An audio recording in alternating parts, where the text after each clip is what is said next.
Hey guys, how are you doing?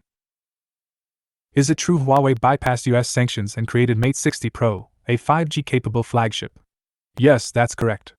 Huawei's new Mate 60 Pro smartphone is powered by a chip that is believed to have been made by Semiconductor Manufacturing International Corporation, SMIC, a Chinese chipmaker that is subject to US sanctions.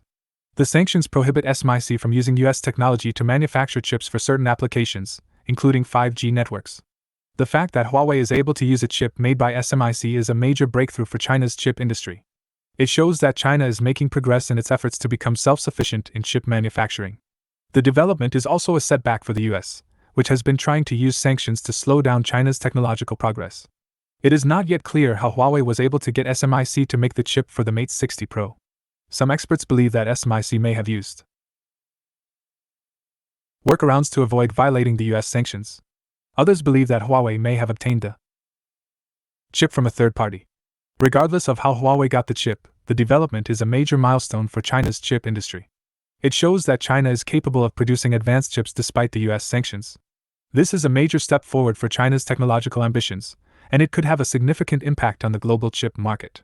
The US government is not happy about the development. The US Commerce Department has said that it is investigating whether Huawei violated the sanctions by using a chip made by SMIC. The department could impose further sanctions on Huawei if it finds that the company violated the law.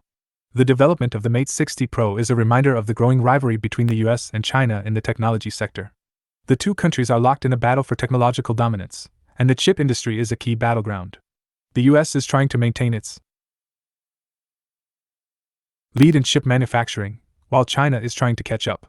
The development of the Mate 60 Pro is a sign that China is making progress in its efforts to catch up.